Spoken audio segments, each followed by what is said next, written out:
is holy. James chapter 5. He says, is anyone suffering? Let him pray. Prayer.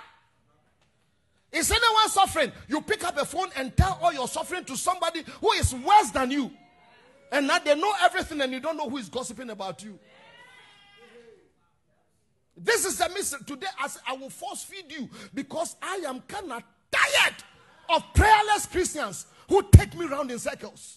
Your answer doesn't lie with me. Your answer is in the presence. He said, come with boldness to the throne of grace that you may obtain help and find grace to help you in your time. Of throne of grace, not seat of Ofoswapia.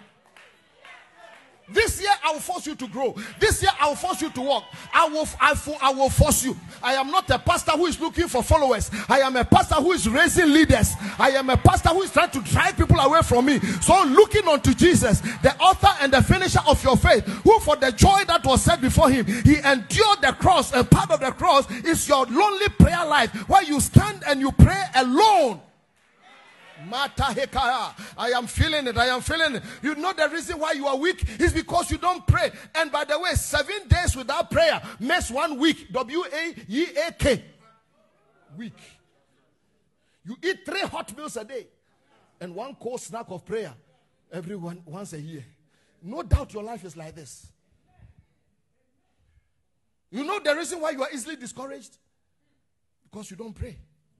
And let me look into the camera and talk to a preacher. You are preaching, yes, you are eloquent, yes. But there's no prayer backing your word. That is why you don't get results. Listen, put the Bible down for a little while and get down on your knees and pray and see results.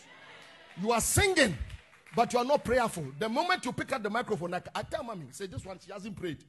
I know your prayer life is short. You have a gift, but there's a difference between anointing and talent. Let me tell you something. 2 people sang the same song.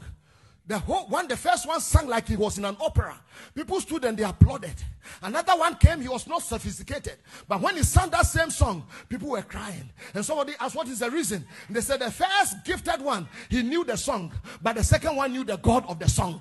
Let me tell you something.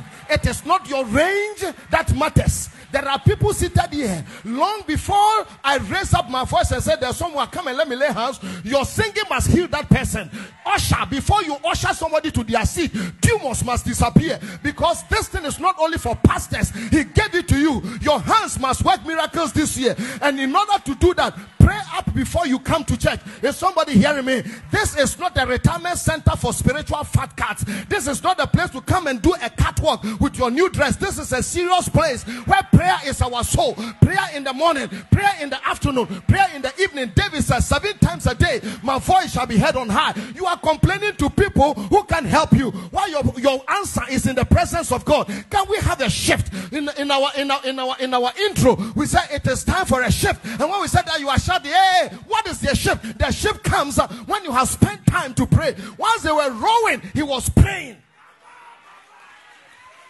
Do you know the reason why a lot of people serve in this house and they get easily offended? It's because you are prayerless.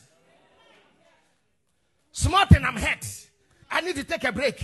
I need to do this. You take a spiritual vacation, you may not come back. Who told you your enemy takes vacation on at Hawaii? No. If you are prayed up and you are working for God in a church, nobody's disrespect or anything can put you up. The reason why you are so sensitive is because your flesh is alive. Flesh dies when you go to the mountain to pray.